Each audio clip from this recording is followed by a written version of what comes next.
about some of the reforms of the Qing Dynasty. I just realized at the end of the last video, the camera skipped around a little bit, so just bear with me. I'm going to advance the slides. But essentially, I can talk as I advance.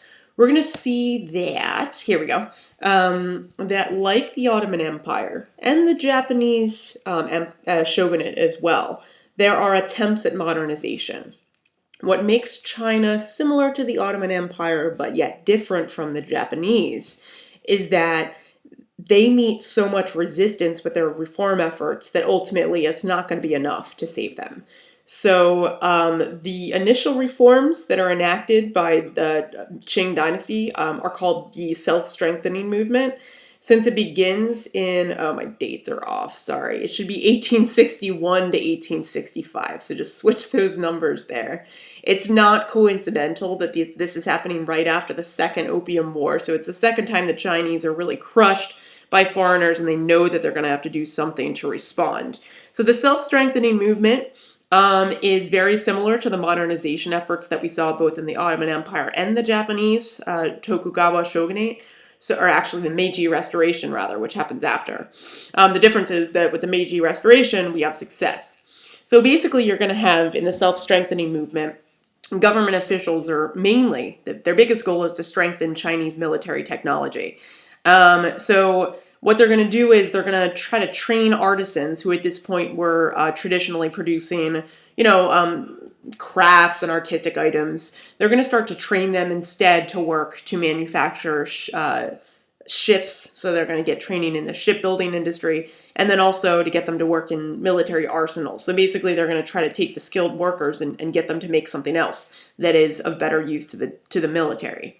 The British and French are also going to step in and help the Chinese reform effort. So some of them are going to serve as inspectors, and also they're going to give some financial assistance to the Chinese in these reform efforts. And so you might want to ask, why would the British and French actually want to help out China?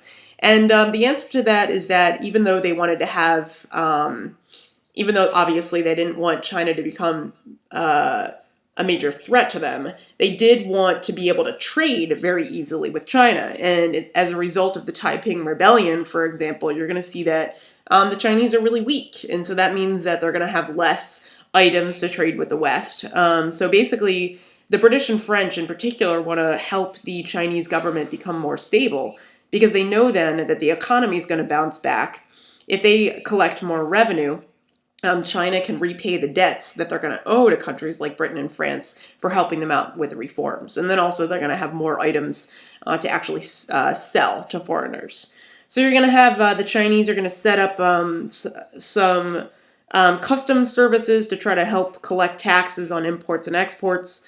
And we are going to see that overall the strategy was to create modern technology within Chinese traditions. So at this point with the self-strengthening movement, they're not trying to undermine long-lasting cultural or political ideas. So in other words, they are going to try to maintain traditions like the civil service exam. And we'll see that that is not going to last. Eventually, we're going to see that the Qing government is actually going to do away with that as well. But that doesn't happen right away. You are going to see that the major obstacle to these reforms are regional warlords. And they were important to stay on the side of the Qing dynasty because they had been a really necessary group to help stop the Taiping Rebellion. But because of that, they were demanding concessions from the Qing government. So they were asking the government to help give them the right to levy taxes and raise their own troops and also run their own bureaucracies. And they said if the government would grant them these things, that they would be loyal to the government. But ultimately, you're going to see that the government is not going to be very successful with these reforms, partly because they have regional warlords resistant to them, and also because ultimately you're going to see that that internal problems are going to be so widespread in China that they're also unable to maintain some of the progress that they make in these reforms. So in any case, another example of a reform effort in China takes place after the Sino-Japanese War, where the Japanese defeat China and gain some of their territory including the island of Formosa or Taiwan. So basically, just like you saw after the Second Opium War, there's again going to be this demand by the Qing government to respond to the imperialist crisis. So at this point, the emperor's name was Guangxu. He is going to get a lot of advice from a civil service named Kang Yu-wei. And his reform effort is called the 100 Days of Reform. And what he was trying to do was to transform all aspects of Chinese society, including attempting to abolish the civil service exam. He attempted to make a more modern education system. There was an attempt to establish a constitutional monarchy and to really rapidly industrialize China. But you're going to see that conservatives in China are very against these dramatic reforms. So actually, the emperor's aunt, a woman named Cixi, is going to actually get the imperial army on her side. And she's going to stage a successful coup, and then she's going to establish herself as the empress after that. So we'll talk about Qi's government of China in just a moment. You know what? I'm going to skip this as just a little out of order, and then we'll go back to the Boxer Rebellion. So Qixi, just like I was saying before, is much more conservative than her nephew. So she's going to do as much as she can to undo the 100 Days of Reform. So she is very fearful of the influence of foreigners, and she resists any new technology that could extend and reach. It could extend their reach into the country. So she doesn't like the fact that the 100 Days of Reform, as well as the self-strengthening movement, accepted some aid from foreigners. So she tries to stop the extension of railroad lines and telegraph networks into the Chinese interior. And then she also reforms the civil service program. So she abolishes the civil service exam in 1905. And the reason why she does that is because even though the civil service exam was meant to be a meritocracy, by the time you get to this period, there's a lot of signs of internal corruption still. So you're going to see that the civil servants, for example, accepted bribes. So actually you're going to have the government does not get as much tax revenue money because of that. Basically the bureaucrats are going to be sort of skimming some money off the top.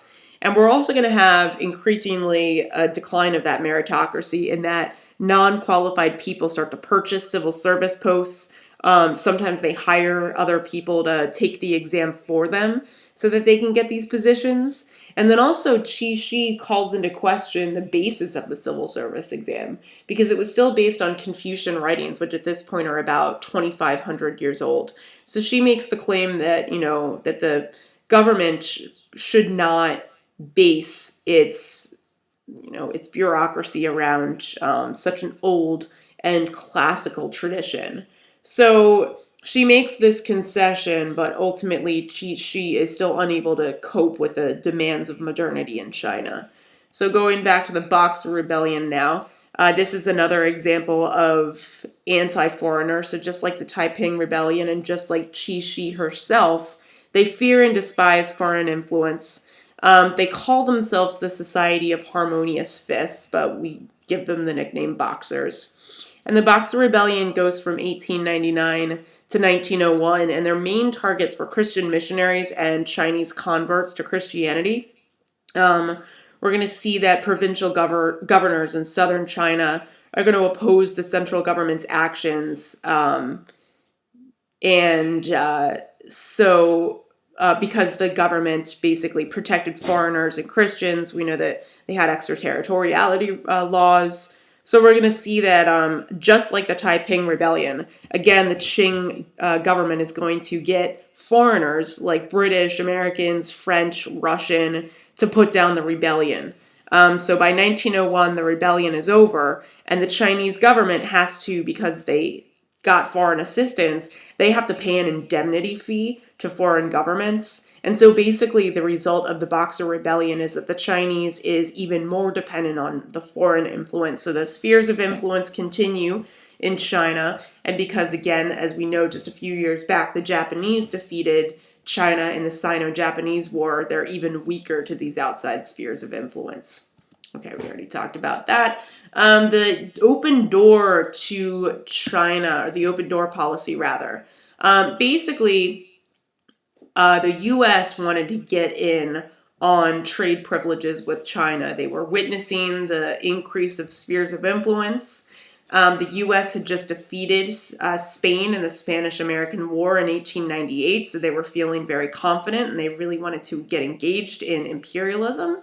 So the U.S. Secretary of State, John Hay, is going to ask foreign powers to agree to a policy that he calls the open door policy. And what this would have done is it would have made all foreign powers basically have equal trading rights in China. So the foreign response to his request was actually kind of vague. So he basically assumes that that means that he can open the door to China. So you're going to see that because foreign powers don't really make any move to block the open door, the U.S. is also going to have influence over China. One of the reasons why foreigners did not really respond to Hay's request was because they were intimidated by the U.S. because they had just defeated Spain. So what we're going to see is, even though the U.S. opens the door to China for itself, this isn't going to end the spheres of influence. It's just going to mean that the restrictions on foreign imports to spheres are going to be less limited. So the U.S. is going to be able to have its own role in these spheres of influence. Okay, so even though the Russo-Japanese War may not seem to have a direct effect on China, it actually does. So the reason why that is, as you probably remember, and we'll talk about this in the Japan video as well, the Japanese defeat Russia in a naval war that ends in 1905. And this is humiliating for Russia because this is the first time an Asian country defeats a European power. And as you know, Russia's empire was huge, right? So this really is an embarrassing blow for them. So the Russians, as a result of the war, are forced to withdraw from Manchuria, and then Japan gets a preferential position in Manchuria. They call it Manchukuo. So this is a map in Japanese here. So when the Russians leave Manchuria open for the Japanese to move in, this is going to weaken China even more. So basically you're going to see that Japan is going to move that much closer to having even more of an imperial influence over China. All right, so after the Qing dynasty finally falls, it's going to be overthrown in 1911. There's going to be a revolutionary movement, and it's going to establish a republican government. Okay, so this is the beginning of the Chinese Republic, which lasts until 1949, when Mao Zedong is going to overthrow the Kuomintang, the Chinese Nationalist Party. And then we're going to have the establishment of the People's Republic of China, which was a communist government. But Sun Yat-sen was the first president of the Republic of China, and he did not rule for very long, but he did have 3 ideals for how to shape the future Chinese government, which is significant because we see it's definitely going away from that more,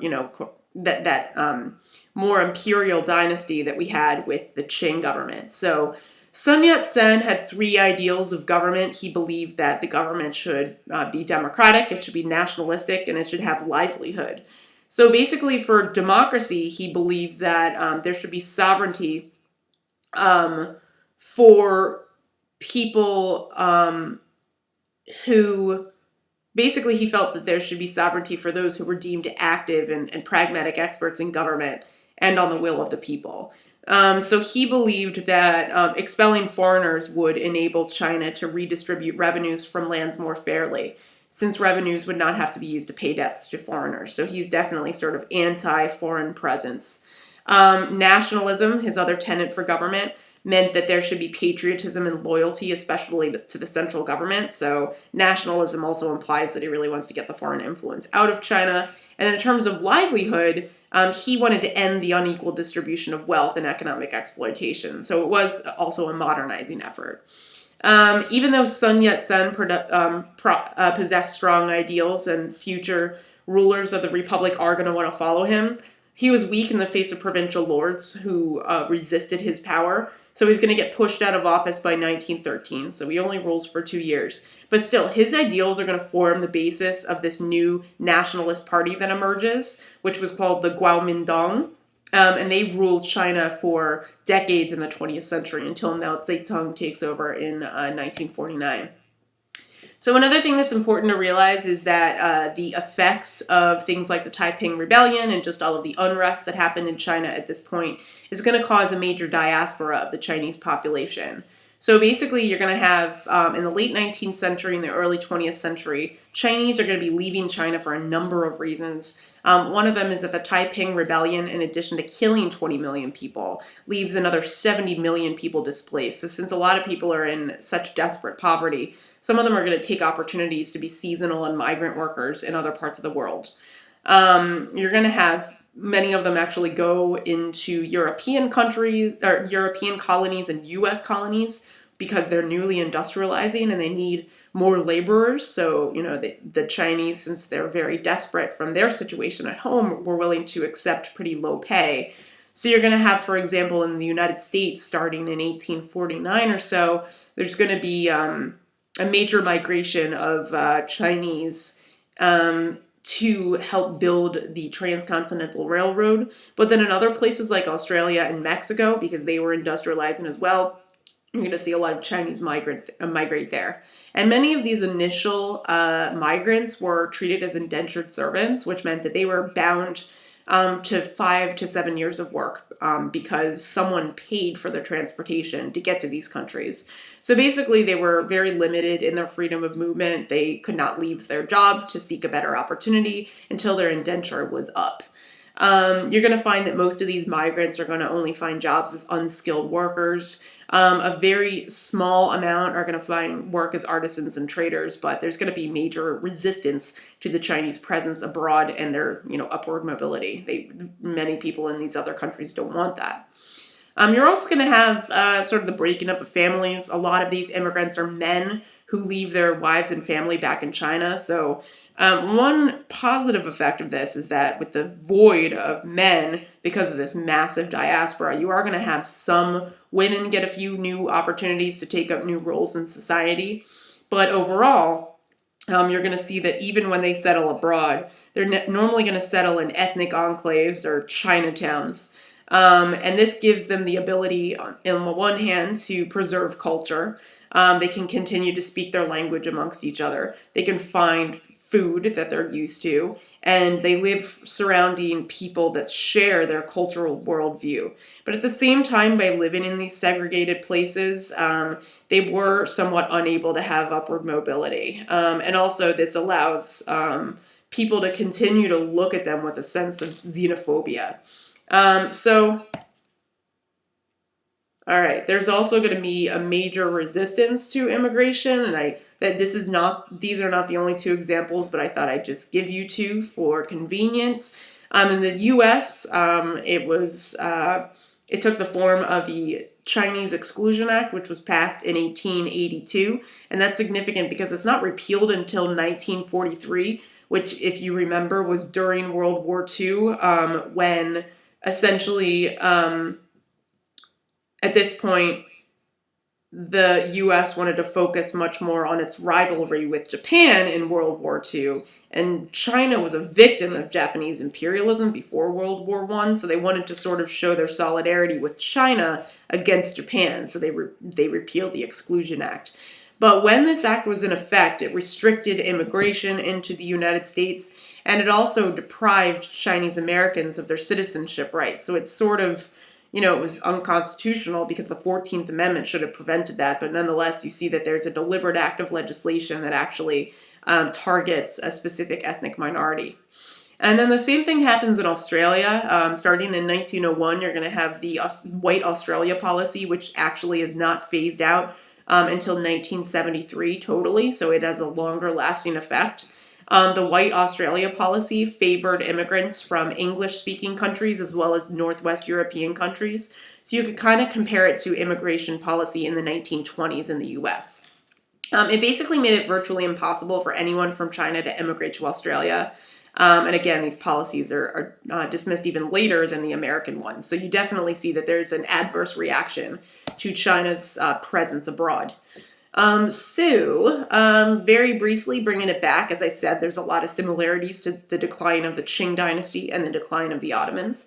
So let's think about these similarities, right? Both of them have limits to the reform for similar reasons. So both the China and the Ottoman Empire try to modernize, right? They try to do it along Western lines. Some of this is because so many of these Western countries were establishing stronger self-governments. So places like France after the Revolution and the revolutions of 1848, Germany is going to start to unify and solidify that process by 1870. And then also many Latin American countries are getting their independence from their European colonizers. So you're going to see that China and the Ottoman Empire were influenced by the Enlightenment in their own way, but there's enough internal resistance that they're not able to successfully modernize. So you're also going to see that there are going to be economic problems in both of these empires. And because of that, the Europeans are going to try to take advantage of that situation. They're going to increasingly encroach upon their lands, and that limits their ability to reform. Additionally, both the Ottoman Empire and China accept a lot of money from foreign investors to modernize, so they are perpetually in debt to these countries as well.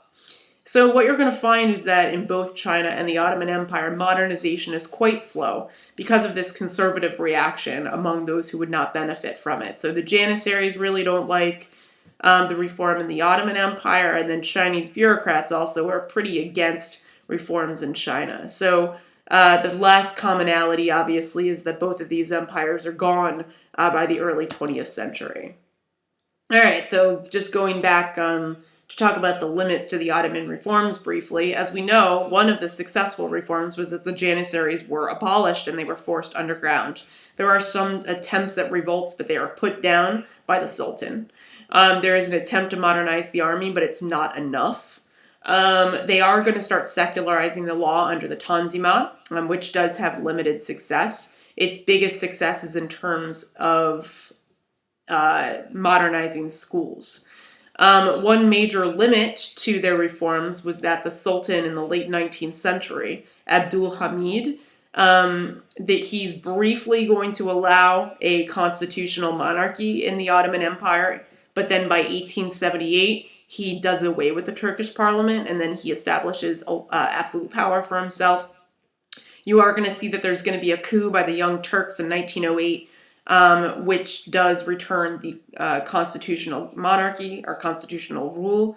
And you're going to see that the Sultan does continue to emphasize primary education and secularization of the law. He just doesn't have as much influence at this point.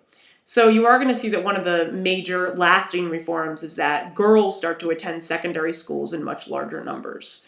But the Ottoman government, just like the Chinese, was fearful of any opposition. So, for example, they drove the Young Turks underground when Abdul Hamid established absolute power. And the Young Turks take a while. They take another 20 years or so to amass enough power underground to stage their coup against the Sultan. The government also tried to eliminate minority opposition by establishing pogroms, which were very violent attacks. They could be seen as genocide on minority groups that lived in the Ottoman Empire. So they targeted the Christian Armenians and Assyrian Christians, for example. And you're going to have, for example, by 1896, between 100 and 250,000 Armenians are going to get killed. And then, of course, this also happens when the Young Turks conduct the Armenian genocide in 1915. And then talking about China, the reaches and limits of their reforms. Again, we can contrast this a little bit with the Ottoman Empire because the Europeans arguably had a lot more to gain by supporting a progressive Chinese government. And so China does continue to modernize despite the conservatism of Cixi and the Boxer Rebellion. And like the Ottoman Empire, China gets some help from American and European advisors. But like the Ottoman Empire, China is weakened by internal rebellion, and it fears encroachment from Japan. So they're going to be forced to accept territorial protection from Western powers, who in turn are going to demand trade concessions. So basically, by becoming more dependent on foreign influence, they're going to have increasing trade presence there, all of which they have extraterritoriality rights. So yeah, you see how the Chinese are going to be increasingly weaker to foreign powers. After the fall of the Qing dynasty, China does follow Sun Yat-sen's ideas and establishes a republic. Their attempt in this republic was to try to resist being swallowed up by their external empires. Additionally, the U.S. is going to try to maintain stability in Asia by preventing Japan from encroaching further on their territory after the Russo-Japanese War. And you can see that because Teddy Roosevelt got involved in negotiating the Treaty of Portsmouth, which ended the Russo-Japanese War. So essentially, the major commonality between China and the Ottoman Empire was that they both try to progress into modern republics, but they do it very slowly. Both of them experience conservative backlash and internal problems, so that's going to cause them to lag behind more developed nations. And this is in particular going to affect their treatment of minorities and women. So the next series of videos are going to talk about Japan, so stay tuned for those. Thanks.